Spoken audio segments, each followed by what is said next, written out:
姑娘啊，这匹是我最好的马了。这马真能上雪山吗？没问题呀，你看我这匹马，膘肥体壮的，整个镇子再也找不到这么好的马了。不信啊，您去别的地方问问去。算了，没时间了，就这匹吧。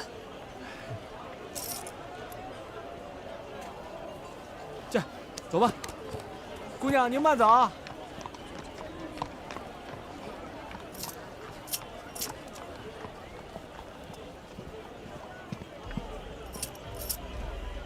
您交给我的事，我已经按您的做了。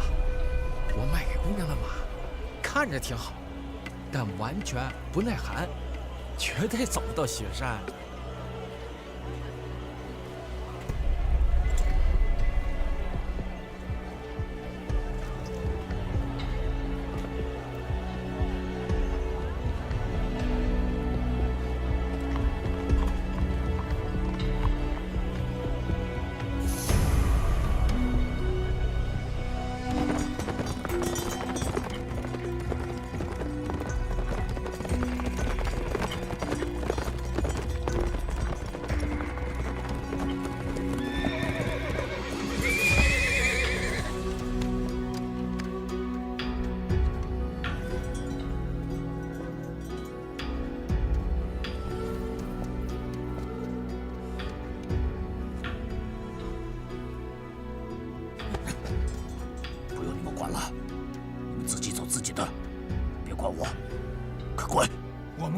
救了你，你怎么还这么说话？去，去呀！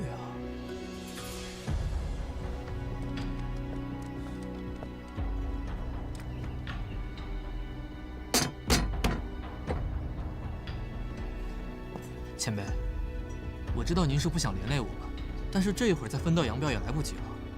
地煞已经把这笔账算在我们头上了，所以您还是先歇会儿吧。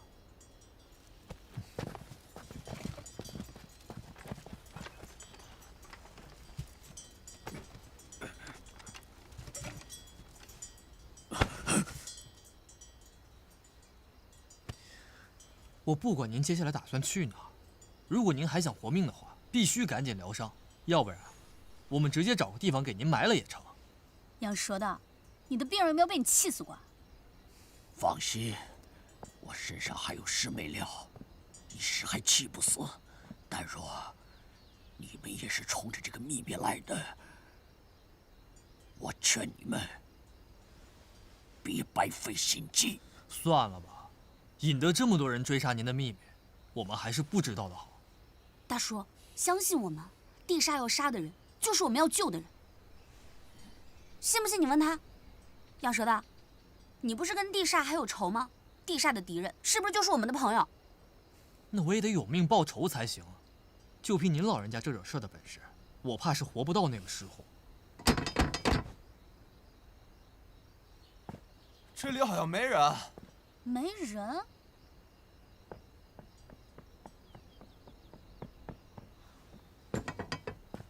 没人谁拴的门啊？哎，你闪开，我把门劈开。哎，对了，杨黑太，正好你的砍柴刀有用武之地了，上！哎，你信不信我劈了你？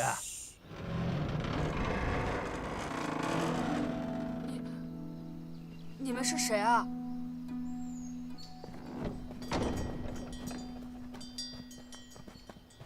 出来吧，他们不是坏人。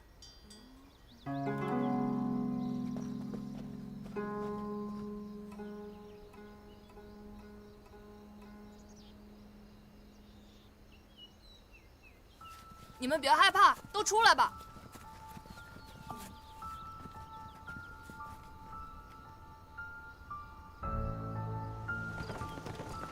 撤！撤！撤！撤！撤！撤！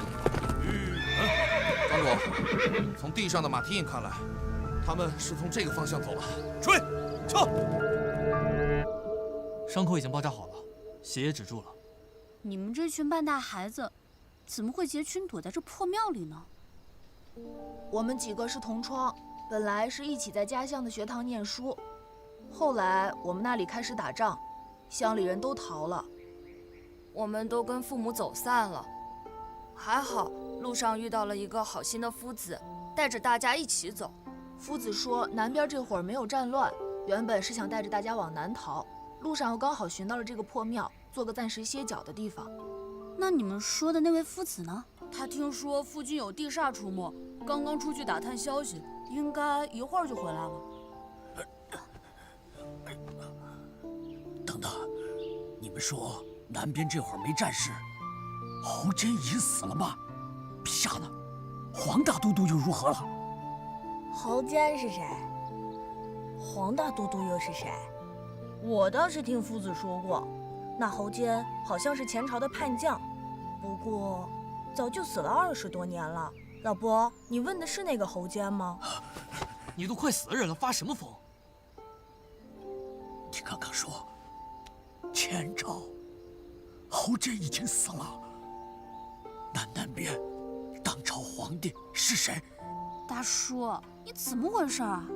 如今的皇帝自然是宣帝啊。那又是谁呀？陛下呢？黄审边大都督呢？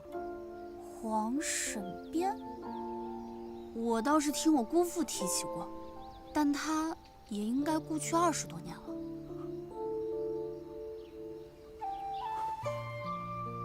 黄大都督孤心孤义，誓死秦王，但现在都不在了吗？没了消失，陛下没了，怪不得。大叔，你刚才是不是摔跤摔坏脑袋了？快走吧，地上很容易就跟着马蹄印追上来，再不走就来不及了。大叔，你脖子还好了，咱们赶紧走。不行，庙里这么多孩子，他们能走掉吗？地煞要是发现了我们的踪迹，肯定是知道我们是冲这个方向来的。他们要是找不到我们，以地煞的不择手段，一定会为难这群孩子们的。地煞是冲着我们来的，为什么为难这些孩子啊？地煞要是有你一半头脑简单，天下早就太平了。大叔，一会儿要是地煞的人破门而入，我们会想办法拖住他们。你和孩子们一起趁机逃跑。小丫头，你连我是谁都不知道，为什么要管我这个闲事？为一个萍水相逢的路人，犯不着和那些煞神拼命。我们48战和地煞拼命，也不是1次2次了。48战，你是李正什么人？你也认识我祖父？大叔，我们拼命救了你这一路，现在你也知道我们是谁了，你总该告诉我们你是谁吧？在下刘有良，在江湖中默默无闻，不过是一个守墓老人罢了。地煞出动童天养这样的高手，就是为了个守墓老人？如果墓里葬的是得之可得天下的宝物呢？宝物？宝物？丫头，你过来。别过去。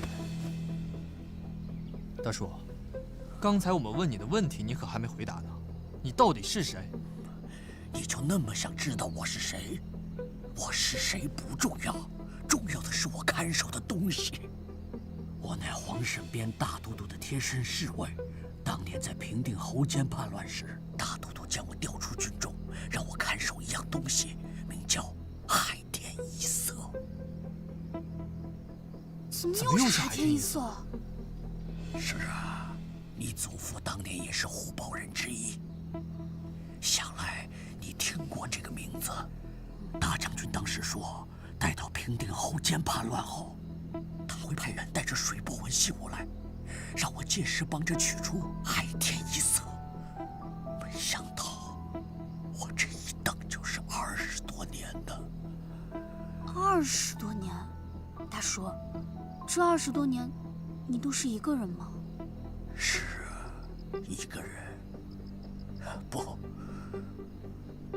我现在都不知道我自己究竟是个人还是个鬼。回了。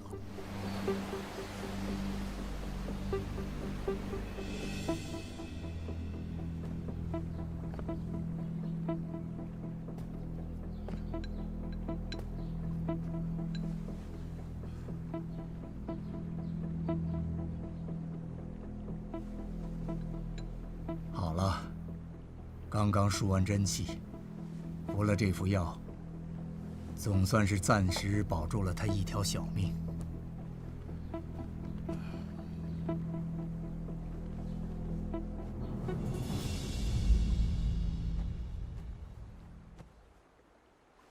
童明兄，你这一味药能管多久？目前看，最多1个月。那你这不是开玩笑吗？那火莲就算你亲自去，也要1个多月，更何况那小丫头片子呢？我相信他。那1个月之后他回不来，那安之，他怎么办呢？这便是那丫头的结束，也是安之的命。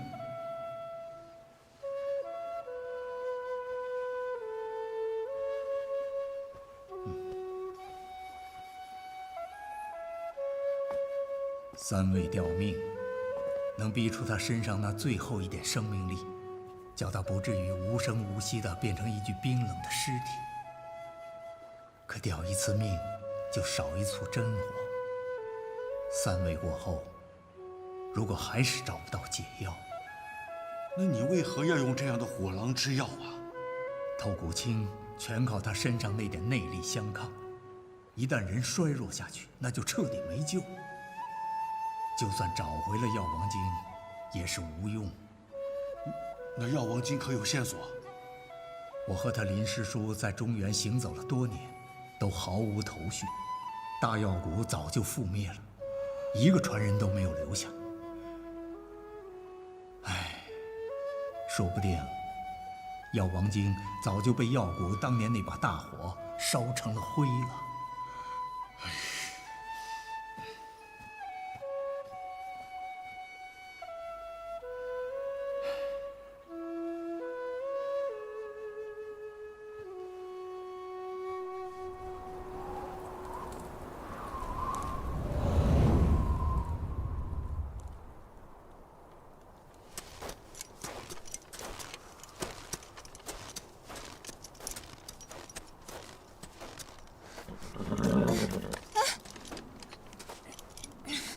走啊！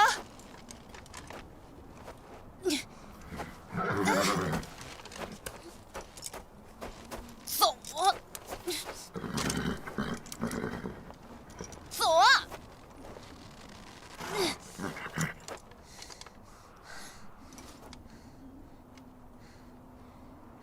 算了，既然你这么不想去，那你就在这儿等我吧。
老乡，有没有看到一个背着长刀的姑娘？有啊。是往那条路去了吗？是，就没见过这么倔的姑娘。哎，你认识她吗？那边现在危险得很。刚刚发生过雪暴吧？是啊。你咋知道的？你是本地的？雪暴一过，大山里就开始雪崩了。这丫头来的倒正是时候。哎，你明知道有雪崩，还上山，你不要命了？雪山上的狼会害怕雪崩吗？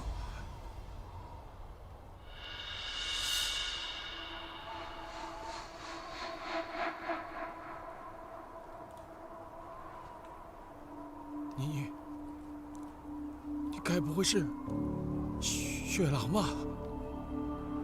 传说中狼窝里长大的孩子。雪狼回来了！雪狼回来了！雪狼回来了！雪狼回来了！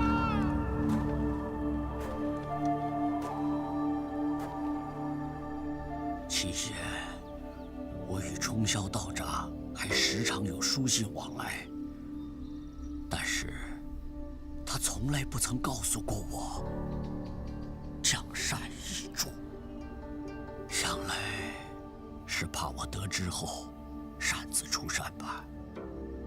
这个海天一色究竟是什么，值得牺牲这么多人去守护？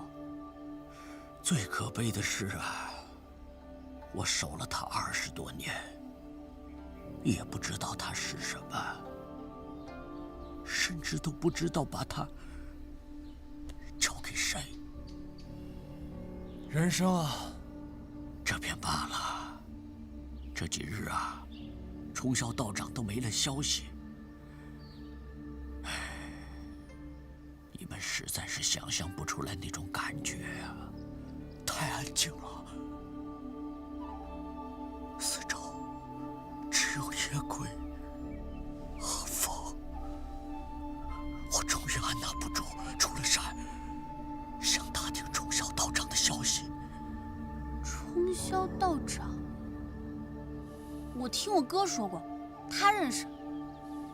等我们脱困了，我让我哥带你去找他。恐怕晚了吧。我一出山就得知水波纹重现江湖，黄大都督当年苦心孤诣要藏的东西，竟然被人放在一个什么灭杀大会上公然讨论，简直是滑天下之大稽。我打算去那什么大会，想看看到底是什么情况，却不想引来宫中旧人，盯上了我，还引来了什么地煞。你说的是楚天瑜？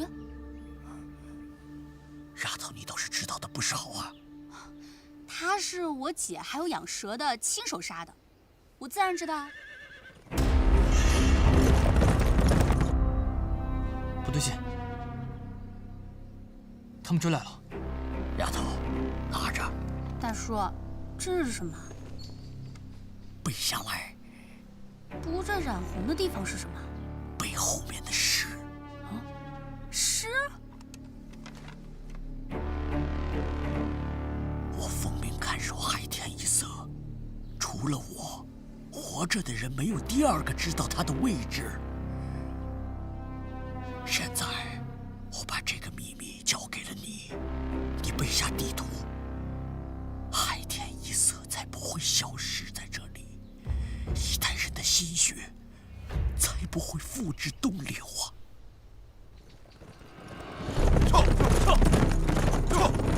跳！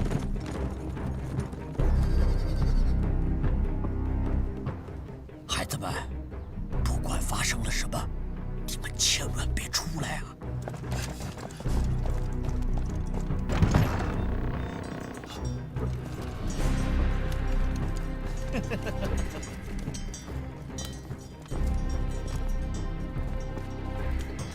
让你们的人让开道，放他们走，否则我就撕毁地图。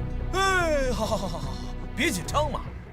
六良，你只要乖乖的把那地图放在我的手上，我这就让你的人走。大叔，千万不能把地图交给他，交给他我们就走不了了。哎，你认为你们现在有没有选择的余地啊？啊？说话算数。你，大叔千万不能给他。放心，丫头。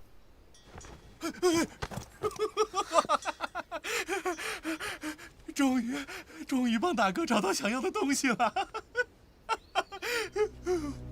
怎么还有事啊？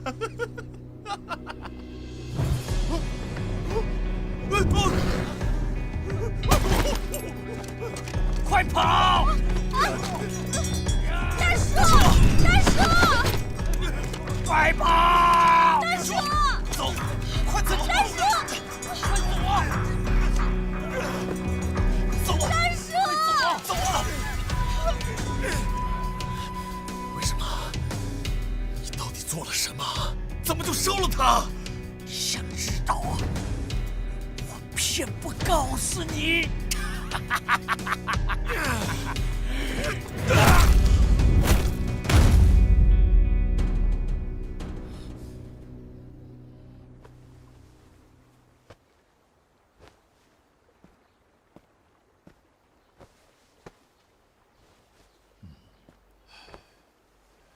都快1旬了，那姑娘一点消息都没有吗？她若是脚程快，现在应该刚到雪山下，稍安勿躁。你说，这好好的一个孩子，一出去，回来之后就变成这样。早知如此，当初不管王林怎么说，我都不会把安之交给他。安之要去哪里是他自己的主意，你我也罢，那王林也罢，都左右不了他。前朝兵变后，安之被救到岛上，我们4个老东西都没带过孩子，手忙脚乱的，天天围着他转。他第一次站起来的时候才这么高。等他再大一点儿，就是他耍得我们4个老东西团团转喽。我若是没记错，那王林老儿找到岛上来的时候，他也只有这么高。对，这么高，刚到我腰。对，当时我们4个难得吵了3天3夜，你和那林老头都不愿让他走，我记得清楚着呢。我们当然不愿意了，谁不知道那老儿王林一心就想光复前朝。后来啊，你和他小师叔跟我说，如果不让他回去，终其一生，这孩子不过就是蓬莱岛上的一个乡野村夫。到死啊，都认为这天下不过就是巴掌大的一块小岛。他小师叔一向最疼他，可偏偏是他小师叔一力要让他回去，说只有等他见过山、见过海，才谈得上选择去和留。难道这就是他最后的归宿了吗？像他这样胸怀天下的人，终是不可能陪我们几个方外老头子一起一辈子终老蓬莱。这都是他的选择，也是他的命中定数。何况他若不下山，也不可能遇到现在正为他冒奇险去雪山采药救他的人。阿飞，小香，阿飞，阿飞，那丫头我见了，重情重义，安之眼光不错。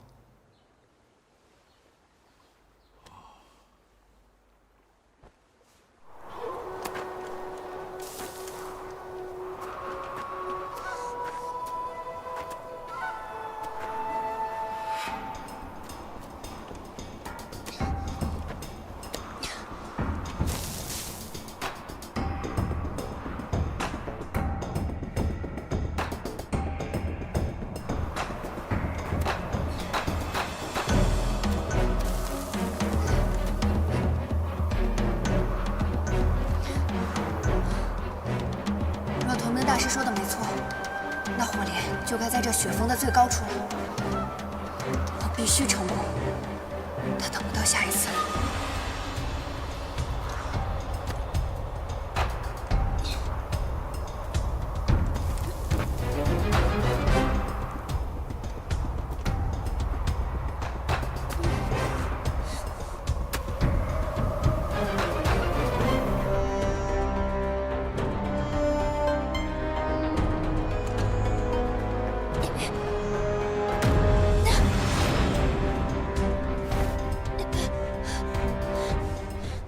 漂亮丫头，好久不见。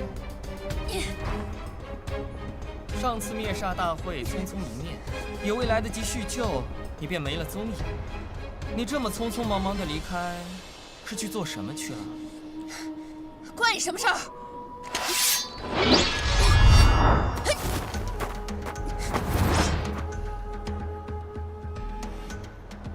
你杀了地煞的那只楚天犬，干得漂亮。可那只老狗从我手里抢走的慎毒印也被你拿走了吧？我不拿。难不成留着哄你玩吗？那是霍大哥的东西，你抢那个印做什么？哦，难不成连南刀的传人也信了霍连涛那套鬼话，觊觎那老石子秘宝不成？朱雀主，此时若是我们打起来，对双方都没有什么好处。不如我们打个商量，你让我把这个火莲取了，我便让你3掌不还手，如何？笑话！我朱雀主穆小乔什么时候要一个黄毛丫头来让了？不要以为你长得漂亮，我就会手下留情。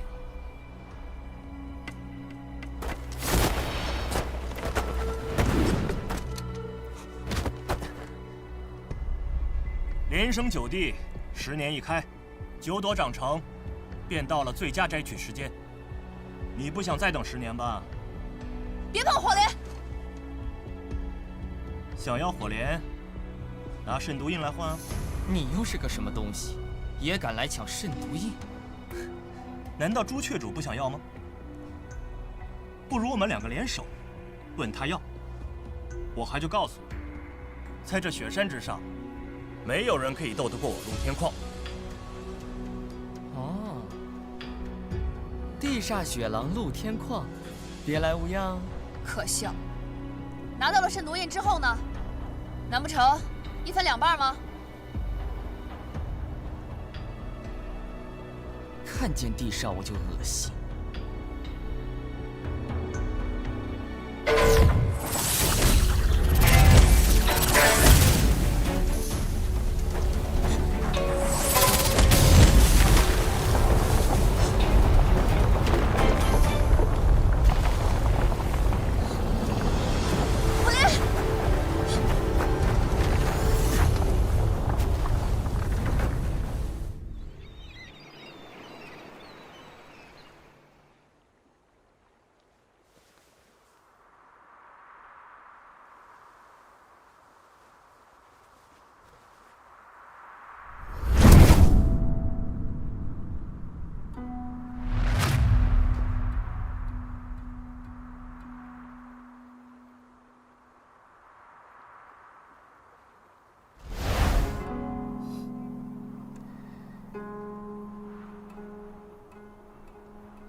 阿飞，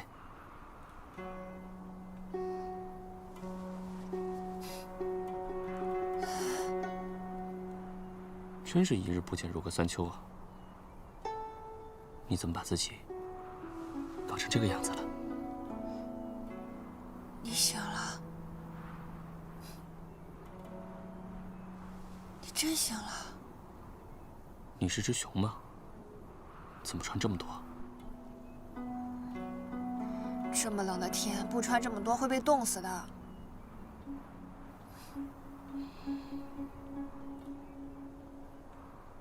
对了，火莲呢？我还是没有找到火莲。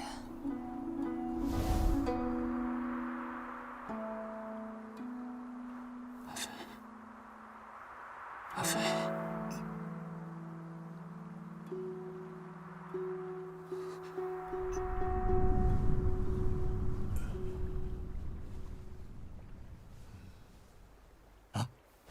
安之，安之，他方才说什么？阿弥陀佛，可怜安之这孩子，还是情深缘浅呐。安之，安之。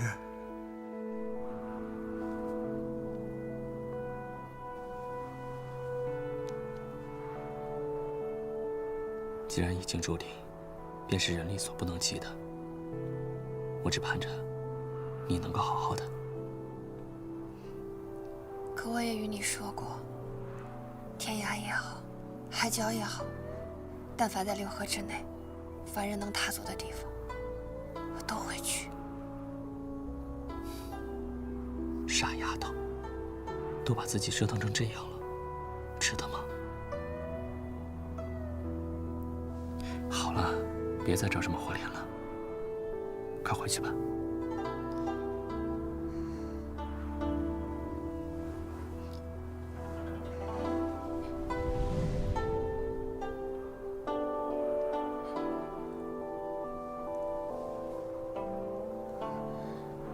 值得呀。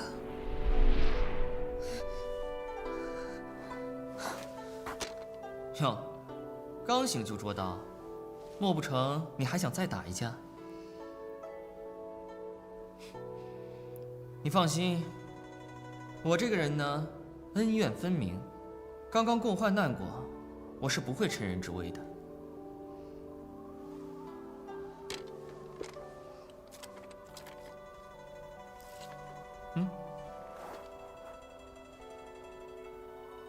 这是什么？麝香薯干，我吃剩下了，就顺手做成了肉干。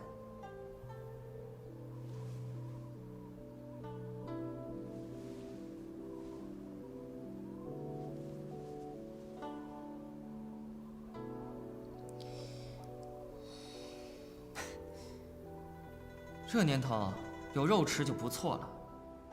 你这顿不吃，就算有力气能跟我打架，也挨不过这接下来的风雪。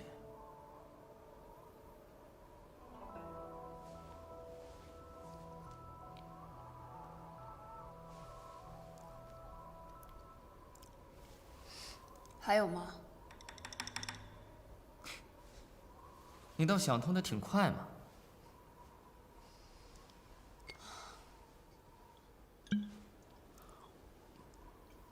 我得活下去啊！哟，刚刚你孤身上雪山，为了那火莲，连命都不要了，这会儿子怎么又开始惜起命来？我还不能死啊！还有人在等我。我看你这个人啊，救人就上瘾了，别人的命都比你的命重要吗？嗯？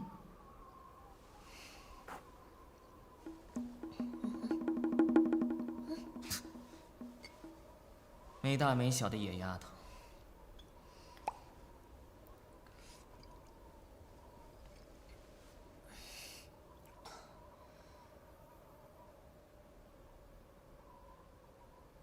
不是比我的性命重要，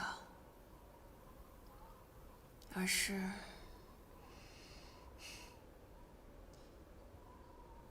你有没有过那种，你愿意付出一切，就只是为了能让他再和你说一句话的感觉？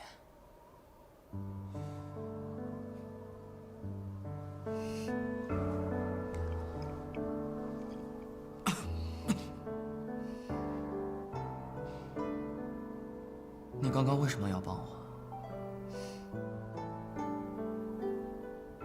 我只是觉得你武功好啊，这么好的武功应该练了很多年吧？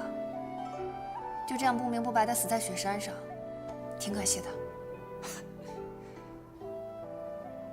这全天下的人，恐怕都巴不得我早点死，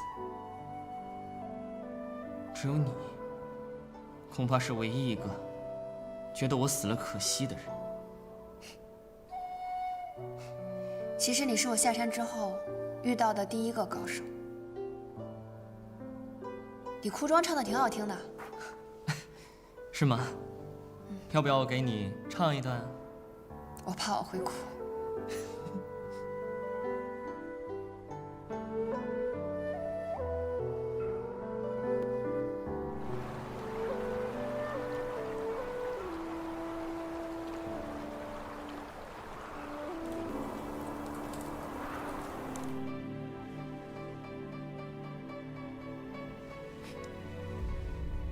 漂亮丫头，吃人嘴短，你老老实实的告诉我，圣都印是不是在你身上？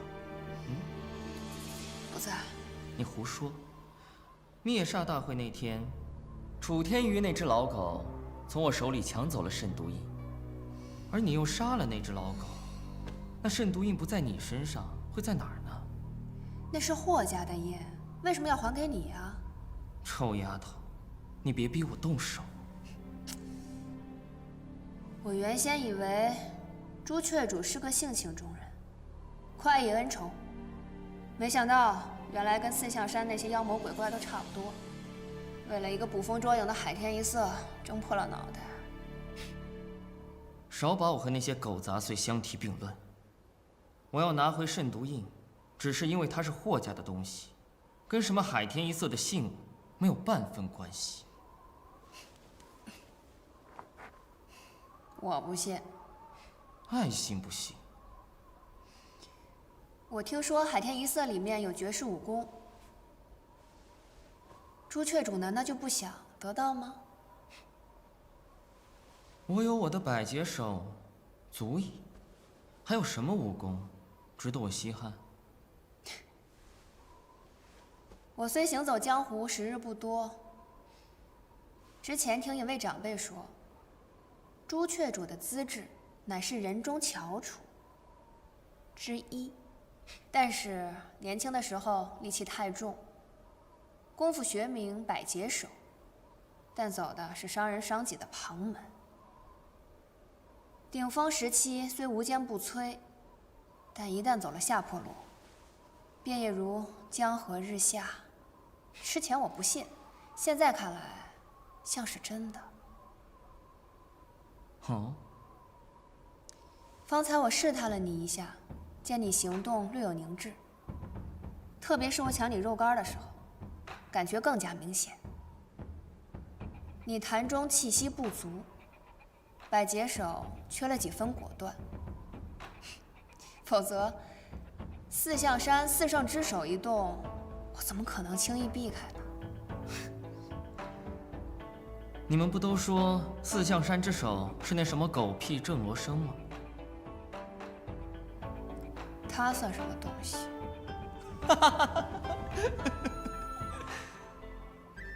漂亮丫头，你这是在奉承我呢，还是在吓唬我？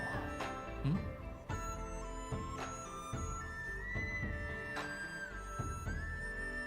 我自己的武功，我心里清楚。我从来就没指望过什么狗屁海天一色。我之所以要拿回圣都印，是因为它是霍家的东西，我绝不允许它落在小人手里。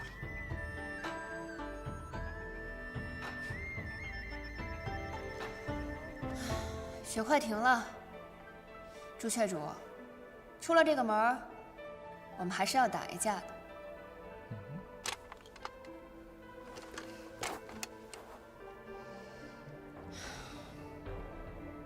漂亮丫头，你心可真大！你这么相信我，就不怕我趁你睡着了把你给杀了？朱雀主不杀长得好看的人。你果然懂我。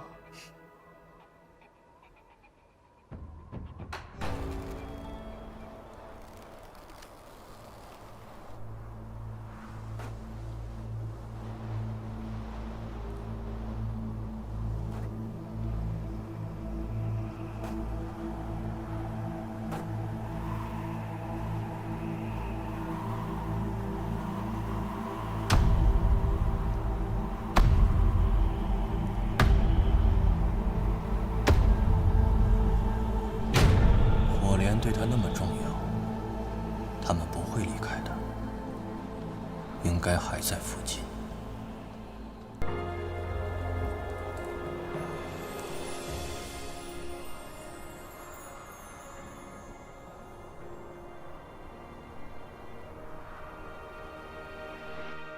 漂亮丫头，江湖中人都为了夺那圣毒印，打得你死我活，而你偏偏心就那么大，把它白白送给了旁人。我本来就没有想过要什么信物，海天一色更跟我没什么关系。只要它不落到恶人手里，落到谁手里都无所谓。好，既然你对他没有觊觎之心，那我就陪你演完这场戏。事成之后，你把圣毒印交还给我，我马上就帮你去拿那个火莲。好，一言为定。一言为定。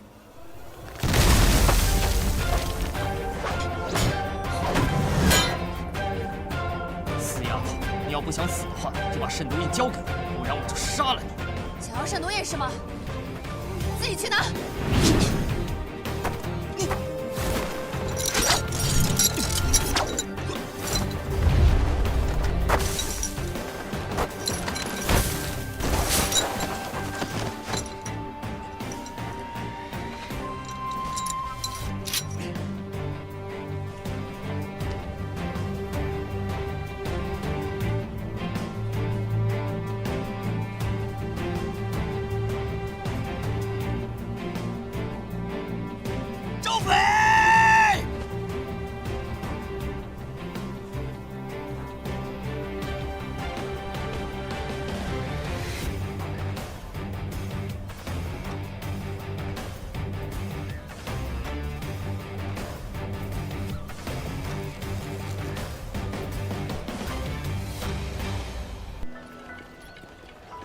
一如在五洲，东山望子枝。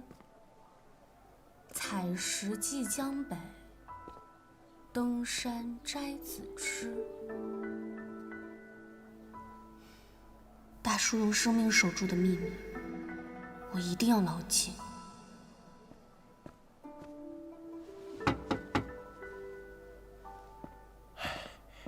敢问是李岩姑娘吗？请问您是？我就是庙里那些孩子们口里提起的先生。打听到你们在零陵客舍，特地来向姑娘道谢的。原来你就是他们说的夫子啊！是我们太莽撞了，连累了他们。快请坐。哎，请。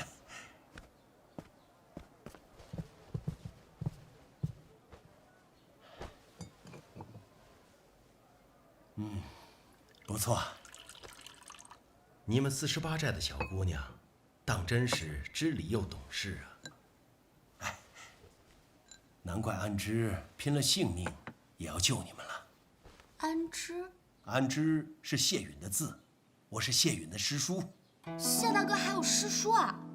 我以为他真的是从石头缝里蹦出来的。还真是，谢允这孩子呀，从不愿意向人提起自己的身世。我自打听说他用了那个推云掌以后，我就知道他毒发在即了。这不，我急急从蓬莱下山，想把他带回岛上救治，却被同名老和尚，就是谢允他师傅抢了先。我又只好回返蓬莱，路上遇到了一大群逃难的孩子们。在下好为人师的毛病发作，就多管闲事。想带着孩子们往南边逃，不想遇到了你们和地煞。你是谢大哥的师叔，那真是太好了。你帮我告诉他，我找到了海天一色的线索，有一张地图里面写了一首诗。哎，罢了罢了，还是等下次你们见面的时候再说吧。不行不行不行，我记性不太好，我怕耽误事儿。小丫头，这次你们能从那么多地煞手下全身而退，还说自己不行？我这就回蓬莱，待安之醒了以后，我就把这个消息告诉他。他要是想要，自然会来找你。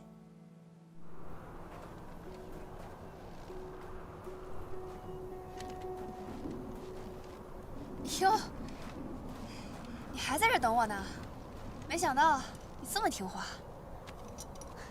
马是最赤诚的，万物皆有灵性，更何况马是最忠心不过的。只要你对他好，他便对你生死相许，不离不弃。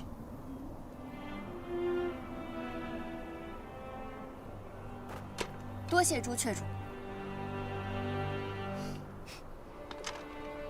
等我回来，我会去灵灵客舍等你，到时候把深毒印交还给你。不过我还是想提醒你，既然是练了会损害自身的武功，你以后还是少用百劫手吧。你这个小丫头，我们很熟吗？我的武功损伤不损伤我自己，跟你有关系吗？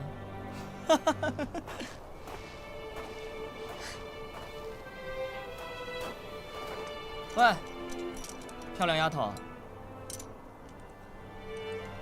这可是我最后一次相信别人，你可千万不要骗我，嗯？嗯。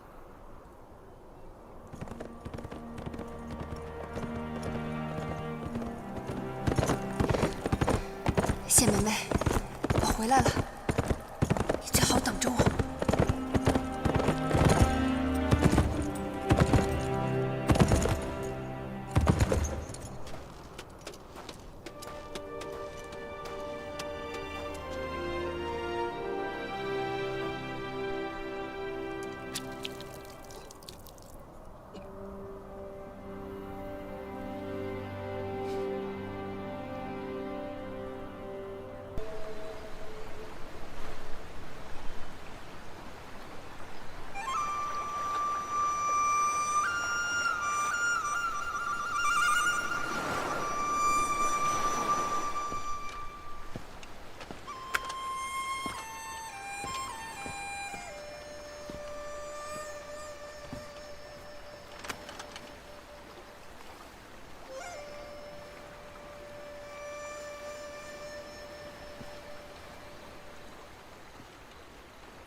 好兄弟，多喝2口，不够还有啊。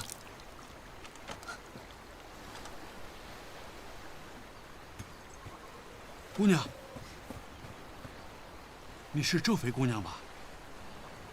你认识我？安之这孩子，在昏迷的时候啊，都念着你的名字呢。找到了。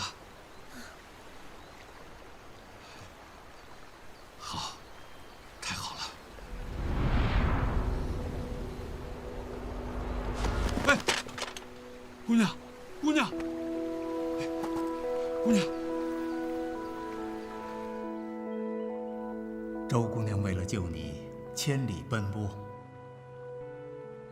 终于取来了这火莲，自己都险些没了半条命。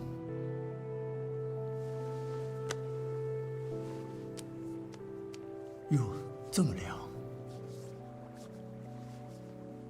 不过你放心，他平安无事的回来了，就是累坏了。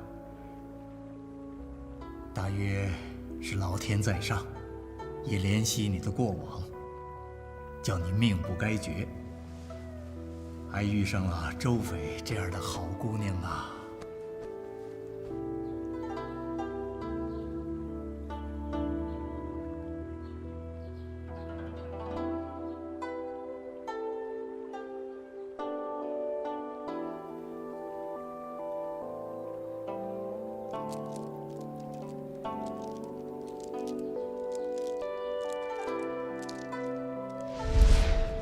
夫人，保护好自己。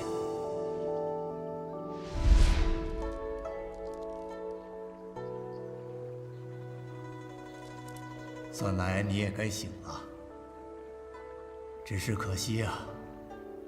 可惜？可惜什么？姑娘，你放心，安之第2味汤服过后已经好多了。我说可惜啊，是说你来得不巧。那小子服过药后醒过一阵子，本想等你，实在不行了，昨天才刚回去闭关。太好了，那我可以去给他找第3味药，筑迷火尾草了。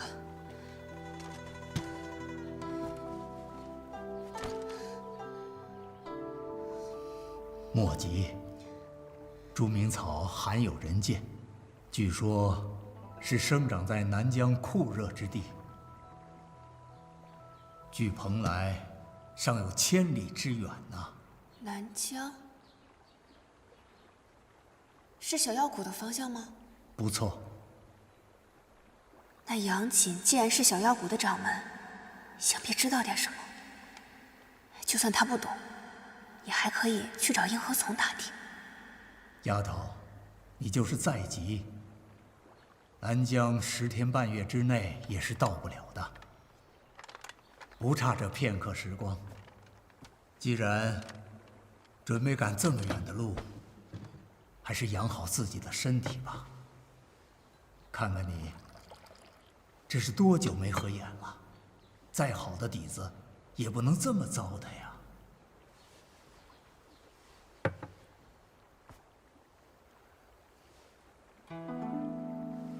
是谁？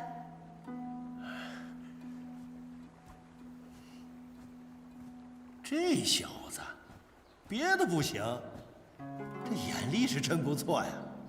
看看，骗来一个多水灵的姑娘，字书可曾读过？五经喜欢念哪一篇呢？我都没读过，不过我爹教过我千字文，要不要我背给你听啊？这不行，卓丫头，你如果再学不会知书达理，可别想进我家门了。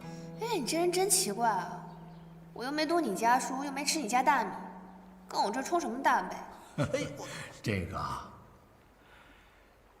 说来惭愧，传说中的蓬莱仙其实有4个人，除了他已经过世的小师叔，到如今剩下一个我，和这个热爱误人子弟的林夫子，还有一个呀，便是救你进来的那位老渔夫了。听见没有？我是你师叔。你是谁师叔？我可没有你这样的师叔。哎，好好，现在先叫你嘴硬，早晚你得承认。我的刀呢？放肆！目无尊长，没大没小。哎，你们48寨是怎么教的孩子？怎么你和你的妹妹一点都不一样呢？你见过我妹妹李大壮？她是不是闯什么祸了？胡说！那么乖巧伶俐个小姑娘，能闯什么祸呀？哼，真是乖巧伶俐。你确定你说的是48寨的李岩？啊！可惜我还是来晚了一步。护送地图的刘有良，最后还是没能保住秘密。我和朱雀主有约定，他助我拿到雪莲，这次我定要把那慎独印交予他。这万人抢夺的海天一色，究竟是什么东西啊？大师，你们知道吗？这个原本这该由安之来告诉你，但现在你若着急知道，可以去问问你的父亲甘棠公。问我爹？等你见了他，自然就会明白这一切的来龙去脉。哦，你还是见见安之那小子再走吧。我不见了。